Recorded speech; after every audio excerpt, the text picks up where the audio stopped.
Welcome back to my channel learning platform investment for your future. आज हम आए हैं एक नई वीडियो के साथ जिसमें हम इग्नू एमए सेकेंड ईयर के MHI 3 पेपर के यूनिट 7 को समझेंगे, जिसका नाम है प्राचीन भारत में इतिहास लेखन की परंपराएं। इस यूनिट से जुड़ी PDF भी आपको प्रोवाइड करवाई जा रही है, जिसका लिंक आपको डिस्क्रिप्शन बॉक्स में आसानी से मिल जाएगा। जैसा कि आप सभी जानते हैं कि अब तक हमने history, political science, IAS exam, IGNOU MA history first and second year और एग्जाम से जुड़े कुछ इंपॉर्टेंट क्वेश्चंस पर अलग अलग प्लेलिस्ट इस चैनल पर आपको प्रोवाइड करवाई हैं। आगे भी हम प्रयास करेंगे कि इस तरह की और भी वीडियोस आपको टाइम टू टाइम मिलती रहे। बस इसके लिए आपको चैनल को ज्यादा से ज्यादा लाइक, शेयर और सब्सक्राइब करना है। इसके अलावा सब्सक्राइब बटन के बराबर में दिए बेल आइकन को भी दबाना है, जिससे आगे आने वाली सभी वीडियोस की नोटिफिकेशन आपको आसानी से मिले। चलिए फिर शुरू करते हैं। प्राचीन भारत के इतिहास लेखन को समझने से पहले इतिहास की एक आधारभूत समझ को जान लेते हैं। देखिए, इतिहास कहने को तो बीते हुए कल का अध्ययन है, या इसे और भी अन्य तरीके से परिभाषित किया जा सकता है, पर इतिहास की परिभाषा में समय और परिस्थितियों के अनुसार बदलाव आता रहता है और कहीं ना कहीं इसके दायरे में भी विस्तार होता रहता है। शुरुआत में जब हम इतिहास को समझते थे तब हमारा दायरा सिर्फ राजा रानियों की कहानियों, उनके द्वारा बनाए गए महल और निर्माण कार्य आदि पर ज्यादा फोकस होता था। पर अब इतिहास को समझने का जो नजरिया है और दायरा है वो दोनों बढ़ गया है। अब इतिहास को पर्यावरण की पुनर्कल्पना करने के लिए, एक वर्ग का दूसरे वर्ग से किस तरह का संबंध था ये जानने के लिए, सामाजिक श्रेणियों के उतार चढ़ाव और सबसे ज्यादा तो इतिहास में दरकिनार किए गए वर्गों का अध्ययन करने के लिए प्रयोग किया जाता है, जो आज बहुत महत्व रखता है। मोटे तौर पर पहले हम इतिहास को केवल शासक और उसके परिवार से संबंधित विवरण की तरह पेश करते थे, पर अब इतिहास कई मायनों में बाकी बची हुई जनता की असल स्थिति के अध्ययन की ओर भी बढ़ रहा है। भारत के इतिहास को एक सार के रूप में समझे तो अधिकतर भारत का इतिहास सत्ता और शासक वर्ग तक ही सीमित है। यहाँ जनता की स्थिति के बारे में अधिक नहीं लिखा गया और इसलिए कहीं न कहीं भारतीय इतिहास की जो तुलना है वो पश्चिमी इतिहास से कई मायनों में की जाती है और उसका हर स्तर पर मूल्यांकन भी किया जाता है। अब यदि भारत के शुरुआती इतिहास की बात करें तो इसमें वैदिक दान स्तुतियां बहुत ज्यादा प्रसिद्ध थी। आइए इसे जानते हैं। भारत के इतिहास से जुड़े शुरुआती स्रोत ज्यादातर लेखन कार्य पर आधारित हैं और शुरुआती लेखन में ऋग्वेद का नाम सबसे ऊपर की चोटी पर आता है। ऋग्वेद में कई सारे श्लोक दिए गए हैं जिनमें दान स्तुति का वर्णन है, जिसका मतलब होता है दान की प्रशंसा। यानी कि शासक और उच्च श्रेणी के लोग जब किसी को दान देते थे तो उसका उल्लेख लिखित रूप से करवाते थे, जो एक तरीके से शासकों की प्रशंसा करवाने का एक माध्यम था। इसी प्रकार से प्राचीन भारत में बहुत सारे अनुष्ठान और यज्ञ आदि करवाए जाते थे, उनका भी उल्लेख ऋग्वेद में किया गया। परंतु ऋग्वेद और ऐसे ही अन्य लेखन कार्यों में एक बात गौर करने की है कि क्योंकि ये ब्राह्मणों द्वारा लिखा गया था, इसलिए ब्राह्मणों की जो सोच है शासक वर्ग की प्रशंसा करना, निम्न वर्ग को एक तरह से दरकिनार करना आदि, वह इन लिखित कार्यों में बहुत साफ रूप से दिखाई देती है। ब्राह्मणों ने अधिकतर ये प्रयास किया कि शासक वर्ग के सकारात्मक रवैये और उनके द्वारा किए जा रहे अच्छे कार्यों को ज्यादा से ज्यादा दिखाया जाए, परंतु जनता और अन्य कम महत्व वाले मुद्दों, शासकों की विफलताओं और कमियों आदि को कहीं भी लिखित रूप में दर्ज नहीं किया गया। और ऐसा तो संभव नहीं है कि उस समय सभी शासक सर्वगुण संपन्न थे या उस समय का समाज किसी भी तरह की परेशानी ही नहीं झेल रहा था। यानी कि जनता से जुड़ा इतिहास लेखन का प्रतिनिधित्व कहीं नहीं दिखाई देता, केवल और केवल शासक से जुड़ा इतिहास ही प्रमुखता से दर्ज किया गया।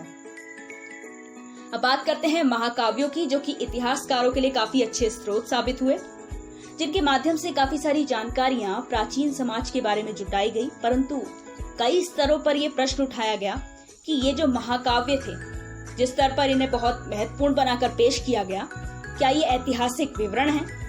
यानी कि उस समय के ऐतिहासिक विवरण का सही अंदाजा हम इन महाकाव्यों के माध्यम से लगा सकते हैं। चलिए फिर जानते हैं। भारत में दो सबसे प्रमुख महाकाव्य हुए हैं, महाभारत और रामायण, जो हिंदू धर्म के महाग्रंथ भी माने जाते हैं। इसके अलावा और भी महाकाव्य मिले हैं और इन सभी महाकाव्यों में अलग अलग कैरेक्टर्स, अलग अलग कहानी और इतिहास को पेश करते हैं।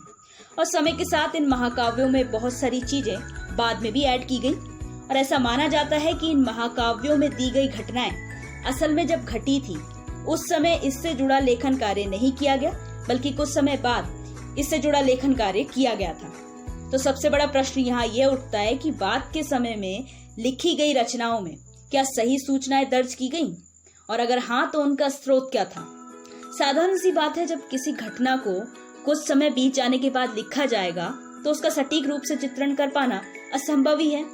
ऐसा माना जाता है कि इन महाकाव्यों में जिन वंशावलियों का विवरण दिया गया वे आंशिक रूप से भारत में विद्यमान थी, पर इतनी प्रमुखता से अपने समय में प्रचलित नहीं थी। तो इन महाकाव्यों के माध्यम से हमें प्राचीन भारत के कुछ हिस्सों का इतिहास और सामाजिक राजनीतिक प्रक्रियाएं अवश्य जानने को मिलती हैं, परंतु समग्र ऐतिहासिक विवरण बिल्कुल नहीं मिलता। अब बात करते हैं पुराणों और महाकाव्य में उल्लेखित अलग अलग वंशावलियों की, जिनके माध्यम से उस समय से जुड़ा इतिहास हमें जानने को मिला है। पहली सहस्राब्दी ईस्वी के मध्य तक पुराण शब्द का जो प्रयोग है वे अलग तरह के साहित्य के लिए किया जाता था।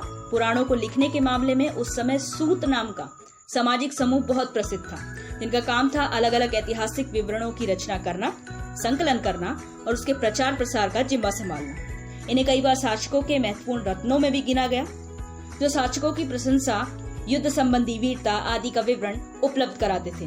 हालांकि मनुस्मृति में इन्हें निम्न हैसियत का माना गया। इसके पीछे का कारण है ब्राह्मणों की सर्वोच्चता। ब्राह्मणों और सूतों के बीच में प्राथमिकता को लेकर कई बार वाद विवाद हुए। अलग अलग पौराणिक वंशावलियों की बात करें तो इसमें संत समाज, उपनिषद, धर्मशास्त्र और शासकों से संबंधित वंशावलियां मिलती हैं। पौराणिक वंशावलियों की चर्चा को आगे बढ़ाते हुए इन वंशावलियों की विशेषताओं को जानते हैं। वंशावलियों को 2 श्रेणियों में विभाजित किया गया। पहली वह श्रेणी जो महाभारत के युद्ध तक सीमित थी, उसके बाद कलयुग का आगमन हुआ और वंशावलियों की रूपरेखा पूरी तरह से बदल गई। समय के साथ अलग अलग स्रोत इतिहासकारों के लिए महत्वपूर्ण माने जाने लगे, जैसे कि अभिलेख और सिक्के, जो पहले के समय में इतने प्रख्यात नहीं थे। वंशावलियों की पृष्ठभूमि बेसिकली भूमि और राज सत्ता का एक जनरेशन से दूसरे जनरेशन को ट्रांसफर करने पर आधारित थी। राजशाही में पिता पुत्र और भाइयों के बीच के परिस्थितियों के अनुसार बदलते हुए संबंध और सत्ता में अलग अलग पदों में वरीयता अपने आप में एक अच्छा खासा अध्ययन का विषय है। इस प्रकार पौराणिक वंशावलियों के अध्ययन से हमें उस समय के कम से कम शासक वर्ग और उनके आसपास की परिस्थितियों का अनुमान लगाने में आसानी हो जाती है। अब क्योंकि पहले इस तथ्य को हम स्वीकार कर चुके हैं कि भारत में अधिकतर इतिहास शासकों से जुड़ा है, तो उस समय राजसभा, जो कि शासकों के नेतृत्व में संचालित होती थी, का भी उतना ही महत्व था। राजसभा में 2 तरह के ऐतिहासिक लेखन के माध्यमों का बहुप्रचलित रूप से प्रयोग किया गया। इसमें से पहला है प्रशस्ति।